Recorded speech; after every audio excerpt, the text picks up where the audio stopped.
स्वागत है मित्रों, आप सभी का मेरे चैनल में एक बार फिर से। भारत देश में जेनेक्स अपने बाल विकास कार्यक्रम के तहत हर बालिका के जन्म पर 11,000 रुपये का फिक्स डिपॉजिट उपलब्ध कराने की घोषणा की है।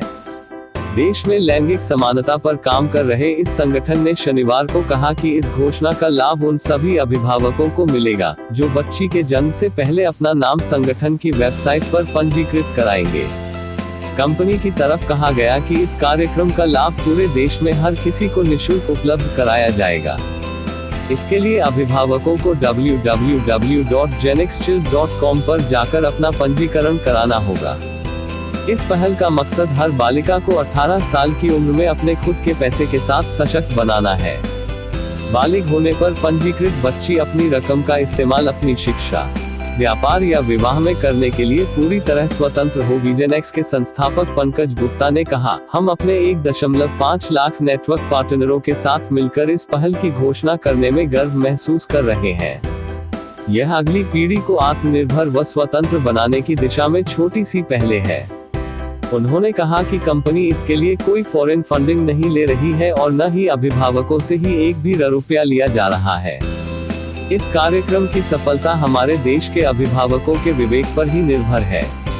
मोटर वाहन नियमों मोटर व्हीकल रूल्स में नए संशोधनों से यात्रियों और पुलिस कर्मियों के लिए समान परिवर्तन हुए हैं। कायदों को डिजिटल बनाने के अलावा कोई व्यक्ति ट्रैफिक पुलिस के साथ बदतमीजी करता है तो उसका चालान काटने के अलावा लाइसेंस भी रद्द किया जा सकता है। इसके अलावा कार को नहीं रोकना, ट्रक के लोडिंग क्षेत्र में सवारी के लिए भी लाइसेंस रद्द किया जा सकेगा।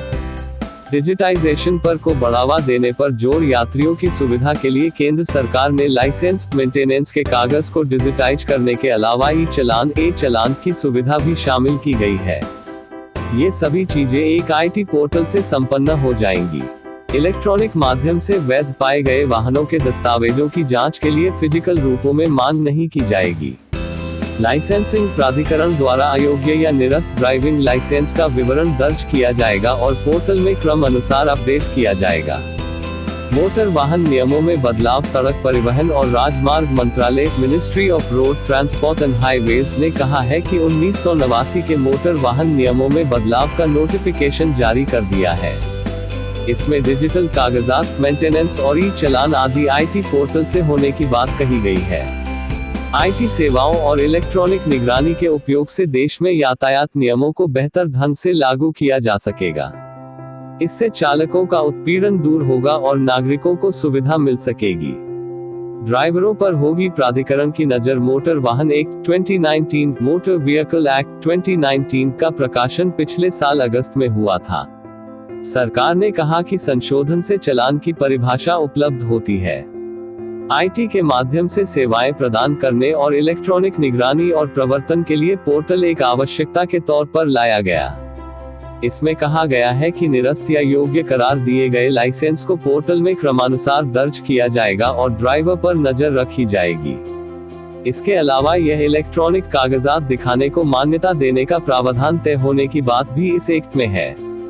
जांच करने वाले अधिकारियों की पहचान भी होगी दर्ज। कहा गया है कि किसी भी दस्तावेज की मांग या निरीक्षण करने पर पुलिस अधिकारी की वर्दी और राज्य सरकार द्वारा अधिकृत किसी अन्य अधिकारी के निरीक्षण और पहचान की तारीख और समय की मोहर पोर्टल पर दर्ज की जाएगी।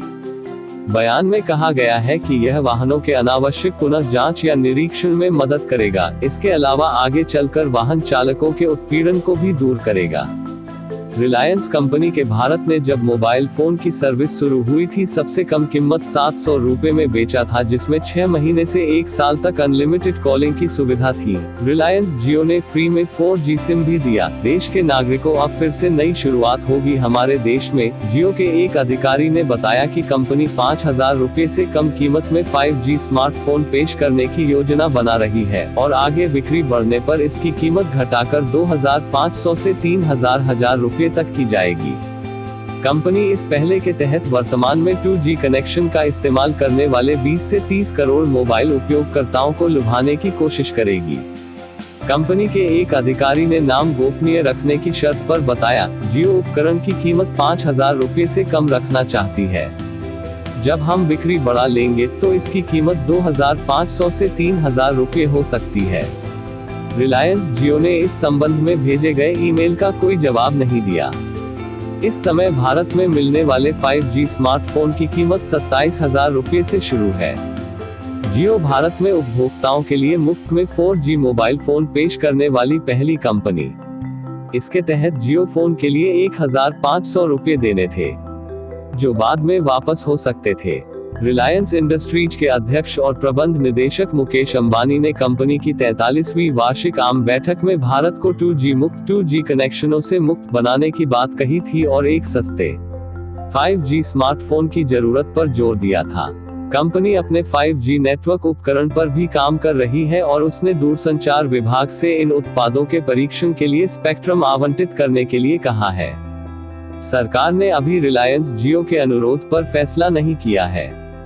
इस समय भारत में 5G सेवाएं नहीं है और सरकार ने 5G तकनीक के परीक्षण के लिए दूरसंचार परिचालकों को स्पेक्ट्रम आवंटित नहीं किया है। यह स्पेक्ट्रम अगले साल मार्च 2021 तक होने की संभावना है। भारत में 5G की शुरुआत नवंबर 2021 तक हो सकती है, तब तक सिर्फ इंतजार ही किया जा सकता है। दोस्तों, जानकारी अच्छी लगी हो तो सब्सक्राइब, शेयर और लाइक जरूर करें।